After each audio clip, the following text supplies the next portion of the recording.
So this is the Atlanta Internet Video Marketing Association's one-day workshop, and today we're going to talk about setting up your own green screen studio. I have a green screen studio in my home, and a lot of people are interested in doing green screen video, and Gustav Wilde of Cogito Creative is going to speak to us and show how to do that and have some questions. But first, we want to acknowledge our sponsors. Robbie and Michelle of Van Gogh Video Studios here in Atlanta are letting us use the studio, and the studio is available for renting, and it's also available for live webcasting. And we are getting live webcast today by Performance PC and Tony Hale.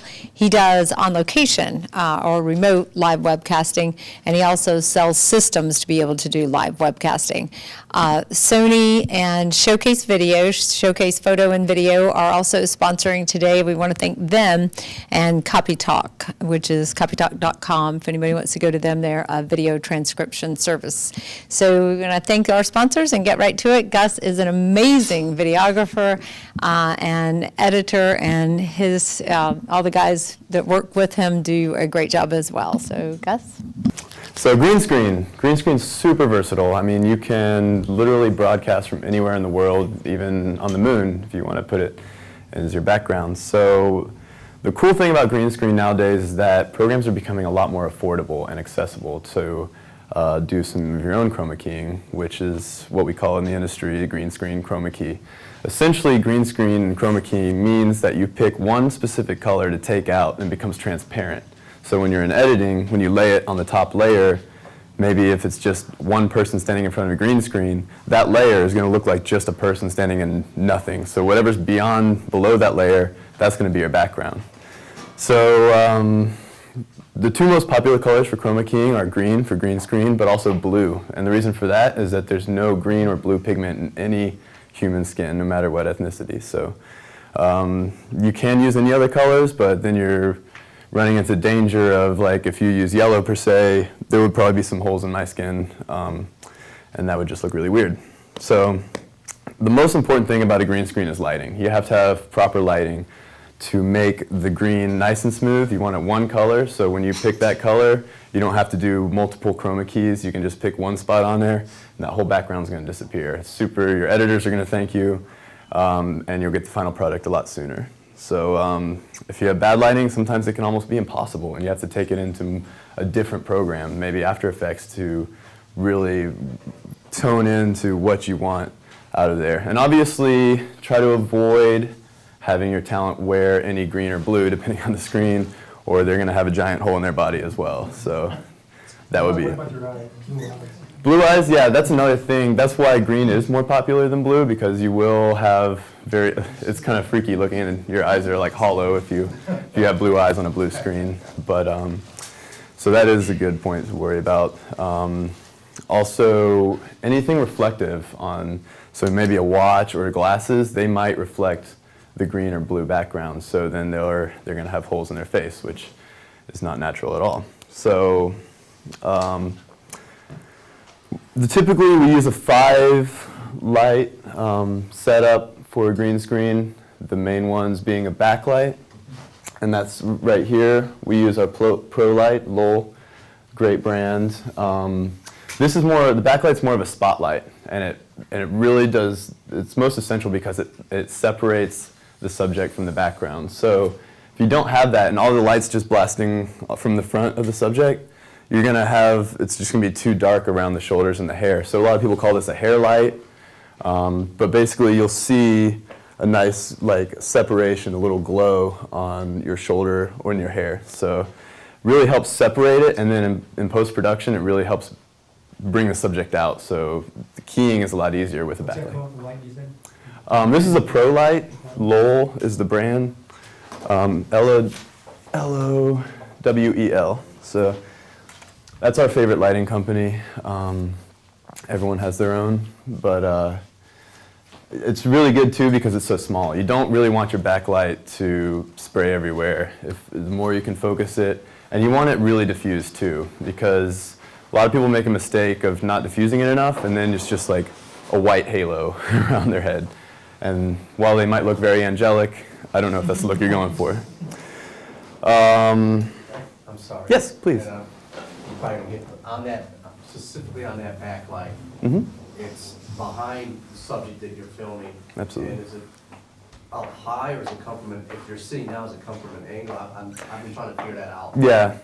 Where the beam, the backlight is, you know, if you're sitting on a chair, if you're sitting on a chair, come up to the 45, where does it come from the ceiling, up high, down? Where does it project? Yeah, ideally you want it above, just so it can hit more the top of your head and the top of your shoulders to give you that separation. It also helps prevent any spillage. So say if I'm standing here on the background, sometimes in your post-production you might see some green on their cheeks or something. So that light from behind will help minimize that spillage. So. And you want behind the green screen, right? Yeah, you want it behind, like usually we just put it up right in the middle because the subject's usually in the middle. You don't really want to get them close to the edges because then it'll be... That's called a pro light. Pro light, yeah, that's the model. The cool thing, so let me go ahead and talk about the different surfaces you can use. Obviously, the best surface to have is a painted wall. Some even have cyc walls where the slope gently slopes down to the floor. So when you're shooting from far away, there's no seam, and it almost looks like they're in an abyss. And you can put them, like sometimes when there's a crease on the floor or something, and if you want to show their feet, it's a little hard to key out that corner. So if you have a cyc wall, which gives it a nice, smooth, rounded edge, it looks like they're just floating in the screen. You can put them, like I said, on the moon, anywhere. So that's really important. So we use paper a lot. This is, you can get this at any expendable store that's for videographers. We got this at PC&E. Costs about $50, and I mean, it lasts a while. If you're really careful with it, you can just roll it back up and you don't have to cut it every time. You might have to cut the bottom a little bit, it gets a little ratty, but it's very portable, fits in my Honda, so that's important. Barely, but we use the 9 feet, they make a 12 foot as well. Maybe if you have multiple people, you might want to get a little wider. But, and it also works well as if you want to get head to toe, you can gently slope the paper out, maybe put it out to here and tape it down. Make sure people don't step on it until they absolutely need to have it, because even footprints, dirty shoes can be a little hard to key out. So you want everything like as pristine and green as possible to avoid any complication in post-production. But also some other things besides painting a wall and our smooth, shiny paper there is you can do cloth. A lot of people start out with cloth. It's even more portable. You can fold it, but the hard part is keeping it nice and smooth. You can iron it. There's different types of cloth you can get, the non-wrinkle cloth. But I just prefer just to go paper, especially if I'm on the road and if I don't have a painted wall. It's just less to worry about. So I'm all about reducing stress because, if you have a big shoot, it's stressful enough. So, but also, there's foam backgrounds you can use. And then they also make green, little, I don't know what these are even called, but they pop out.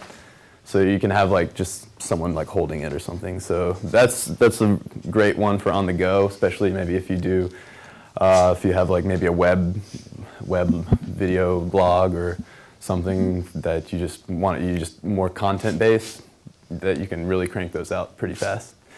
Also, there's one, if you have a really big budget, you can buy what's called Pro Key, and it's very, it looks like a gray cloth, but it actually has a little reflective, it's a very ultra reflective surface, and you put a green LED light around your lens, and it blasts that light, and you can't even see it on any of the subject or anything, but it reflects that green LED light in instant green screen, and that's really the best way to do it in my opinion, but you definitely need a bigger budget for that, and then you need the software to deal with that too, because it does show green in the camera, but then you run it to a box, a computer, and you can choose your background on the spot. It's really cool.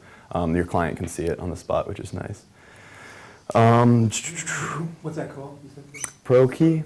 Pro Key, yeah. That's the material? That's the Yes. brand? Exactly. I'm not sure the brand, but that's the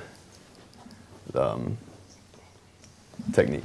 So if you do use cloth, I recommend putting some weights on the bottom. That'll help stretch it down, minimize the wrinkles.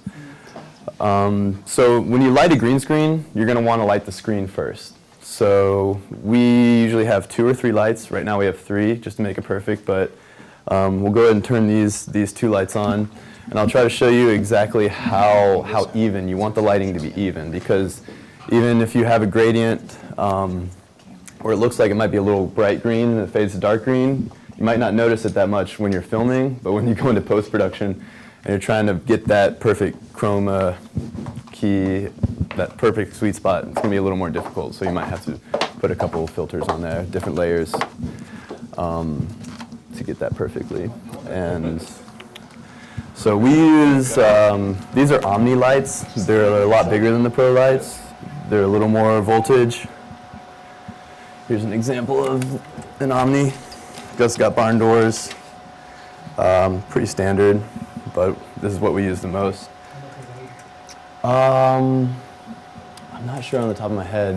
I don't want to give you a wrong price, but yeah, I can tell you later.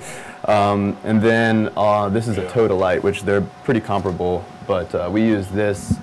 So once you get a nice even light on the background, then you light your subject. So you worry about background first. Like, don't even worry about your subject at all until you're ready. So then when you get your subjects, I'm actually going to talk about lighting and angles soon, in about an hour from now. And I'll kind of go into a little more detail about exactly lighting a subject with 3-point lighting in particular. So this is technically 3-point lighting with these extra 2 lights lighting the screen. So you want your key and fill, and then your backlight. So these are all for your subject. These are only for your screen. Tony's. The biggest factors that influence how difficult the keying will be, in my opinion, there's 2 main factors. The first one is movement. How much is your subject going to move around? Because if they cross the plane and they go outside this green area, then their hand's going to get cut off. There's no way you can fix that in post. You have to keep them inside the green spot. So that's important to remember. It's best if you just sit there and talk to the camera, honestly, but unless you have a big cyc wall where you're having an action sequence, like in a Hollywood film, you want to minimize movement. And also hair. Blonde hair especially, or like thinner hair, the green really shows through, and that's why the backlight is important to minimize that. But the more they, like especially with women, the more you can have their hair back maybe or down, like just closer to them so it's not so feathery, I guess I would call it. It makes it a little more difficult. It's not impossible though, by any means. And also you can even put a minus green gel over where we have our diffuser on the backlight right now, but they make magenta gels so it takes out green. So maybe if you put one of the magenta gels on there, it'll kind of counteract, because it's opposite the color wheel, it'll counteract some of the spillage that you might see in your shot. So that's a nice little trick. We don't do that too often though, just because I'm worried that it might give a little too much magenta, but it's definitely a great technique to use if you are having that problem. So let's go back to the lighting. You want your background to be about 1 stop darker than the subject. You want to light the subject just a hair brighter. You don't want to overexpose, obviously, but you want them to pop out from the background. And it'll help you in post-production. When you are keying out that green, it'll help avoid keying out anything on your subject. Also diffusion. Diffusion's huge. I mentioned it a little bit. But you want a very soft light. And a lot of times, people doing green screen will use soft boxes, and those are really great, especially like in studio when you don't have to take them up and break them down all the time. This is our portable rig, so these lights we are used to taking them down and breaking them apart. But so we compensate. Instead of having a soft box, we bring this giant diffuser and we use that umbrella and we bounce that off. So this is our key light, which is shining directly on, although it is diffused. And this is our fill light, which just kind of just fills the other side of the face. Gives one side of the face a little more dynamic lighting, so it's not just flat and boring, which is important to a lot of people. So,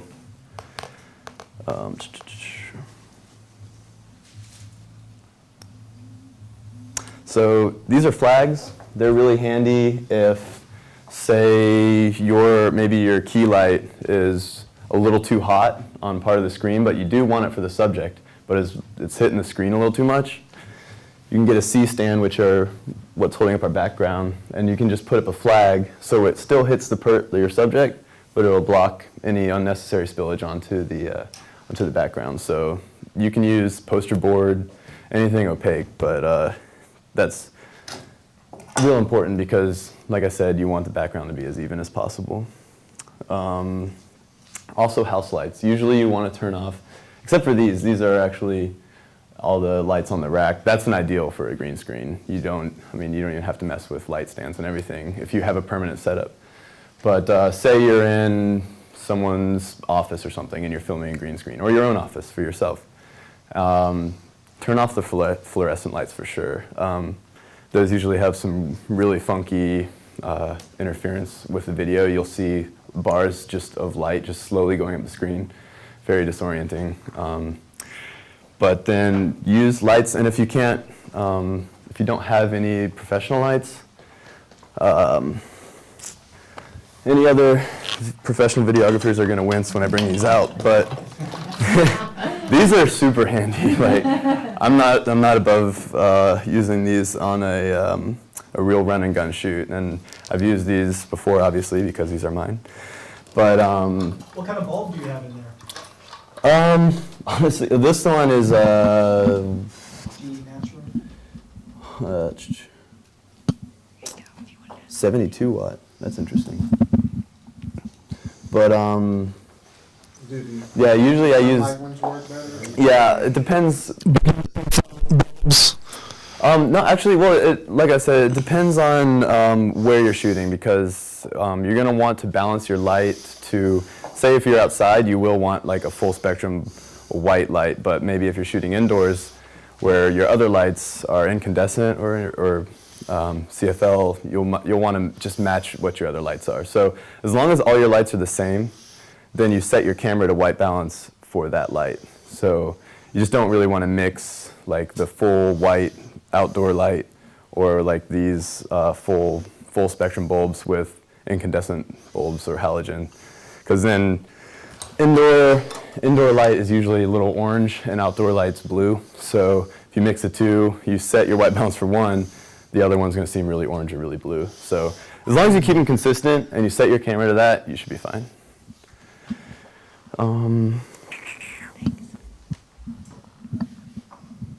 So yeah, so you'll want to turn off your house lights and just use your studio lights, even if those are your studio lights. That's what you want to do. So when you position your actor, you don't want them to be too close to the screen, or you'll get some really awesome shadows that will really annoy you in post. So you want to be maybe 8 to 10 feet out if you can help it. So let's set this camera up. This beautiful Sony camera. And we'll get Brant in frame. And so now when you see on the monitor, you can see that there is some non-green on the side, and that's totally fine. Because as I mentioned earlier, you're just making a top layer. So even if you crop your top layer into here, as long as Brant's arm doesn't go outside this screen, you can crop it in that tight and then chroma key the screen, and you're golden. So all you need to do is make sure he stays within these boundaries, or he's going to have a missing hand right here. So, because you'll need to crop it in to at least here. I would probably crop it in about here, because, you know, we could tape this down flat to give it a little more even lighting, but for the sake of time, I would just crop it into here, since Brant's going to be sitting, he's not going to be moving around too much. Is that a problem with that right side, which is... This would be a problem. I mean, this is not a fatal problem, because you'd probably have to do, I would probably just do 2 quick chroma keys, one for this green and one for this green, because it looks like there's a couple spots with it. So this would probably take maybe 2 keys, or you could do one and just broaden your selection. So you could just say light green and dark green on one, but then you get everything in between, which on this would be fine because I don't see anything else between them.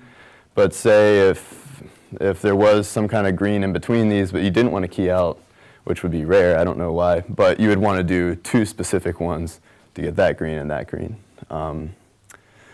So as you can see, that backlight's giving a nice little separation, so Brant doesn't just blend into the background, and he's not causing any shadows on the background, which is important. Let's see.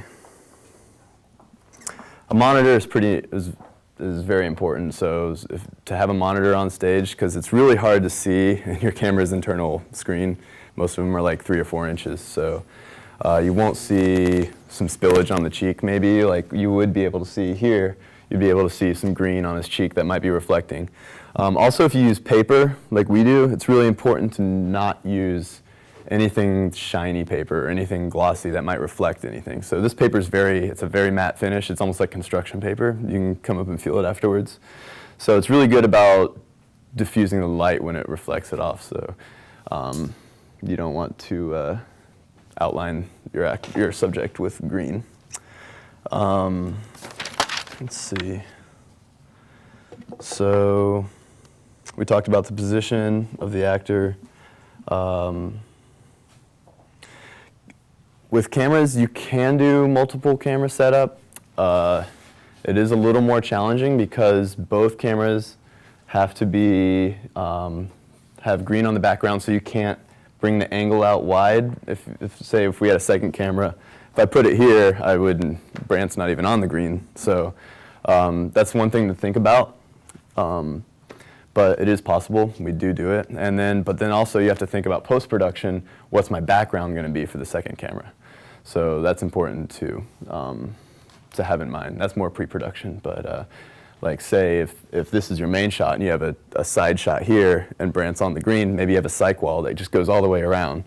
You could put the cameras pretty much anywhere, but then you'd have to imagine what this background would look like. Maybe it's a little tighter.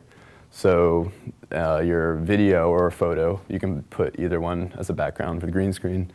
You would have to imagine it being a little more cropped in, maybe a little bit to the left of whatever the main background was. So does anyone have any questions up to this point? So the backlight you said, the backlighting you said over there is not really behind, when you first said behind the screen, I thought you meant literally showing through the screen. Yeah, you mean on the subject? Yeah, it'll be above and kind of shining Okay, down, okay. right onto pretty much like the top back of their head is kind of where you want it to aim, but just enough to like kind of just coat them in a nice warm glow. Okay, thanks. How far would the camera be from the subject? That's a good question, and that's another thing I wanted to talk about is, and I will touch on a little bit more on the next one about lighting and angles, but you want it depends on how wide your screen is, and normally I like to get as far back as possible. I'll repeat the question so everybody can hear. Okay, yeah, please. Yeah. How far should the camera be from the subject, that you're shooting? And that's a great question. I like to use portrait lenses, so usually those are around at least above 35 millimeter, at least like about 50 mil is what I like to shoot portraits with, and I think that's pretty standard because it causes less distortion in the face. If you use a wide angle lens, you notice like the edges of the screen kind of bow out a little bit.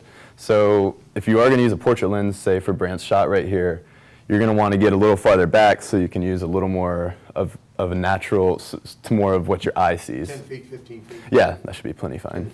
Exactly. Yeah. Yes, sir?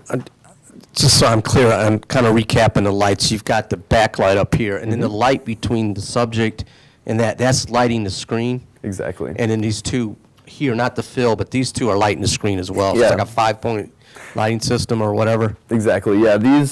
This middle light isn't always necessary. I only brought it because we had the luxury to right now.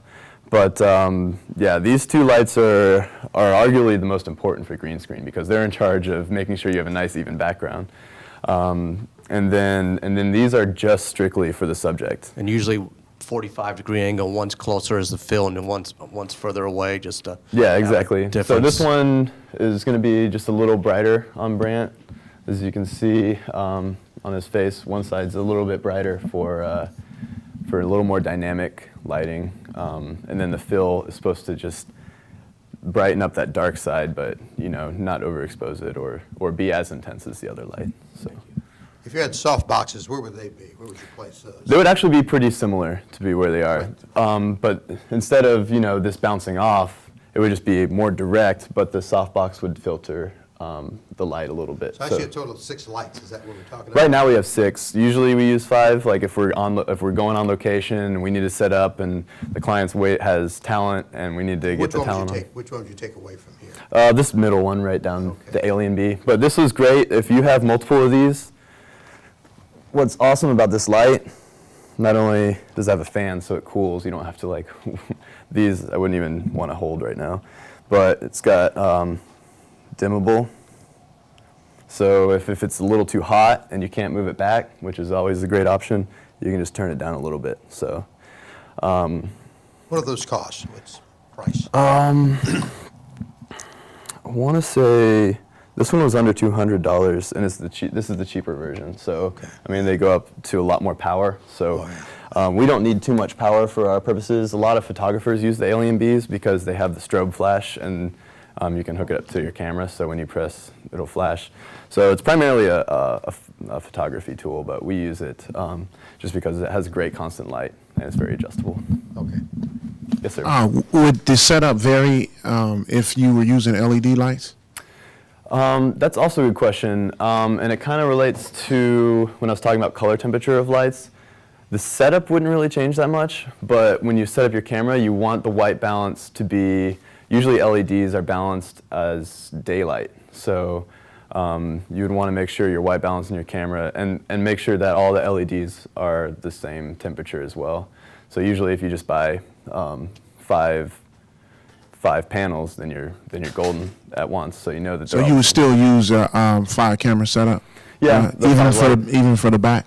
Yeah, I mean, ideally, the LEDs are a little hard to use as a backlight, especially since they tend to be a little farther away, and the incandescent bulbs and the halogen bulbs really blast light.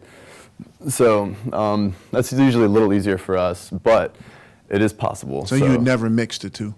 No, yeah, it would just, I mean, unless you want to do it for a stylistic choice, like some people put gels or filters for some color, but you can also, I mean, you can mix and match lighting if you do it on purpose for a stylistic effect, but we don't personally do that. Usually, especially more corporate, they want very just soft, normal, what you'd see on 60 Minutes kind of deal.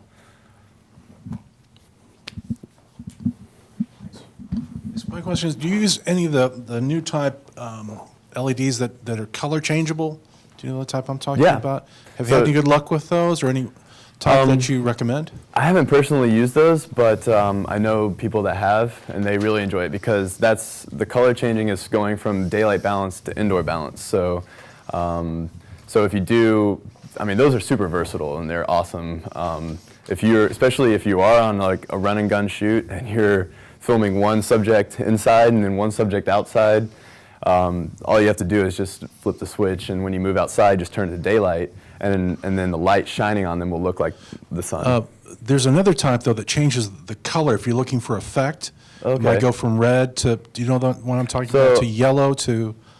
They used it on the last shoot that I was at, Star Trek Phase 2, but the problem they had, I think they spent like $1,000 on them, but when they started filming, they started flashing. It was a strobe effect. Wow. And that, they kind of had to refigure what they were going to do. Wow. So Yeah. they had to reset up using just regular lighting. They thought they were going to save time on lighting the subject and using colors, but it was a big headache. Wow. So I just was curious if you ever tried that as well. No, and that's surprising too. Normally if you want to achieve that effect, you have to get colored gels, and that's how we would do it. Like if we wanted a really moody scene, maybe with some blue tones, really cool, mellow scene, or you can add red to add some passion into a scene or some energy. Purple, and purple. So those are the most popular colors. And normally you have to do gels. That's really awesome. But that's terrifying. Yeah, they once you purchased get on them set, from you're like, Europe, and there was something about I think what caused the power? flashing was the power. or something Yeah. related to the power. But I was just curious if you ever run No, across that. not personally, but I do know that our outlets are about half the voltage they are in Europe, so that might have been the problem. It just wasn't getting enough power.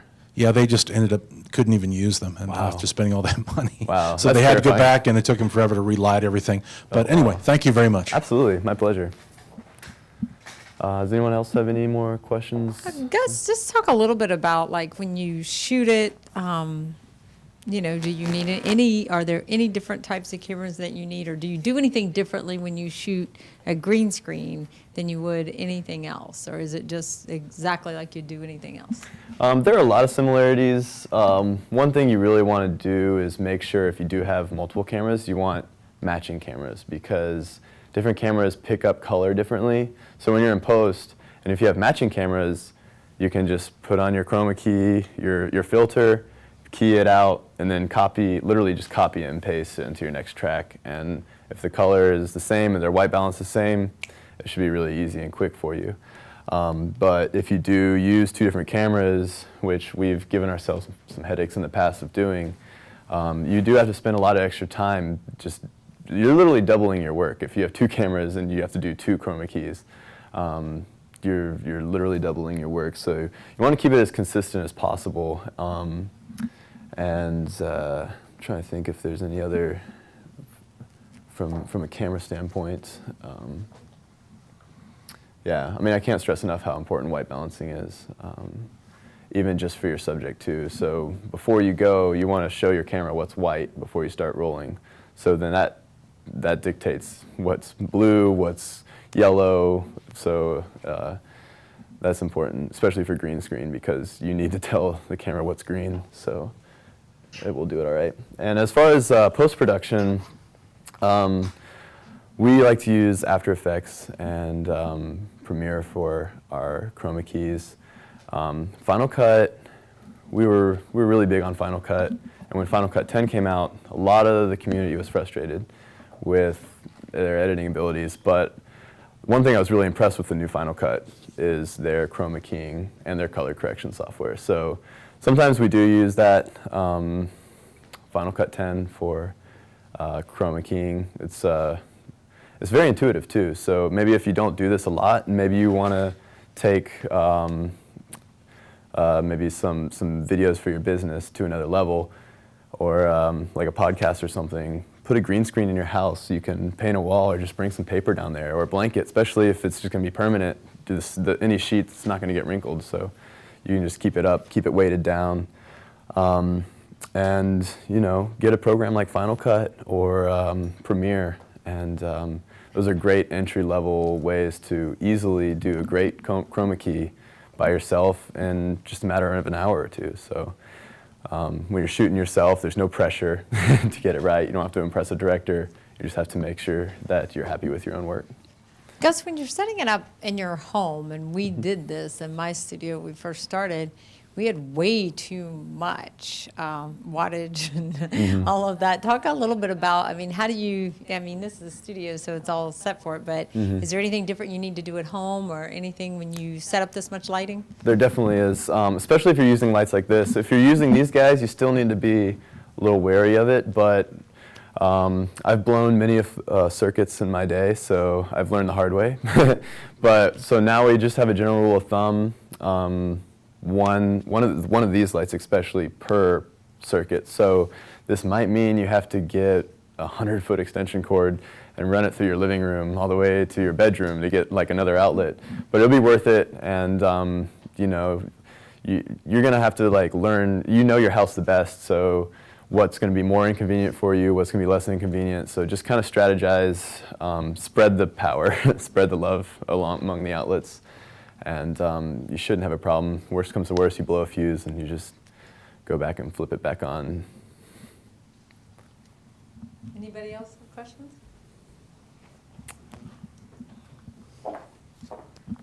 Yeah, I do some editing work, very little, but I use iMovie for Mac, and it has the chroma key thing in it. Is there anything good or bad about doing that? I mean, I tried one with poor lighting, and I saw exactly how it didn't work. So, so I know that's why I wanted to learn about this. But it does do it, I guess. So is it? Yeah, I compared to- mean, actually, I've been really blown away with iMovie. I mean, it's free. It comes with every Apple product.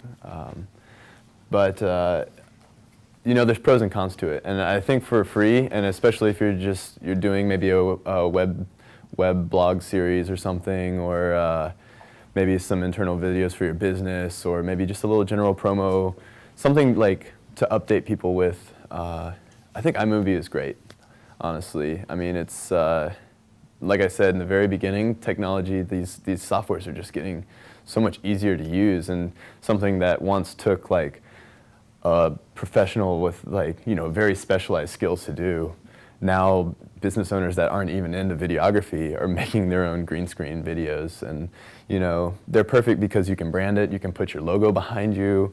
Now it's really popular to do just one solid color behind you.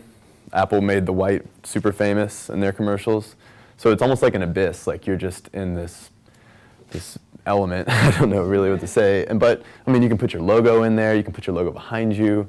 I mean, it's very impressive. I mean, and for people don't realize how easy it is once you understand the lighting, and just a few things that can totally ruin it, so people think it's really hard. But if you just know these few things, I mean, you can do it no problem. Okay, thank you. Yep.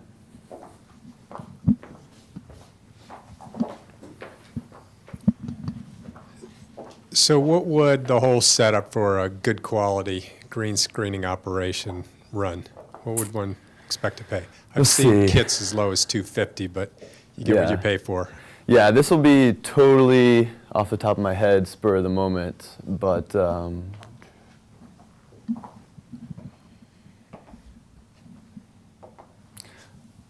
I would say be prepared to spend about $800. And this includes, well, everything but the camera, pretty much. So, I mean, C-stands are pretty necessary, unless you have a background stand.